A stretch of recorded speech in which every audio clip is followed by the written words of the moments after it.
අපේ ගමට ඉර බහිනවා බලන්න ආසද? මගේ ඉස්සරහින් දැන් ඉර බහිනවා. ඔයගොල්ලොන්ට ඒක පෙන්වන්න තමයි හදන්නේ. මාරම ලස්සනක් තියෙන්නේ.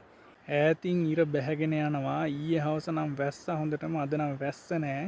හැබැයි අර ඉර එළිය හින්දා පල්ලැහැ පේන්නේ නෑ. පොඩ්ඩක් මීදුම වගේ තියෙනවා. අර ඈතින් පේන කඳු පන්ති වලට මීදුම වැටිලා නිකන් ඒක නිකන් කියා ගන්න බෑ රන්වන් පාට ආලෝකයක් තියෙන්නේ. බලන්න මේ මෙතන තියෙන මේ ඇන්තූරියම් මල් වලට ඉරේලියේ වැටිලා අමුතුම ලස්සනක් තියෙන්නේ එතන. නිකන් සුරංගනා ලෝකයක් වගේ ෆීලින් එකක් තමයි මට දැනෙන්නේ.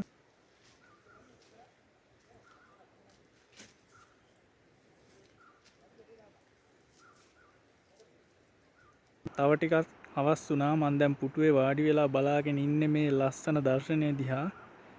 දැන් නම් මේ ඉර එන්න මලානික වෙද්දී ඉර මලානික වුණත් මගේ හිත නම් ප්‍රබෝධමත් වෙනවා. මොකද මේ දර්ශනයෙන් පිස්සු වැටිලා ඉන්නවා.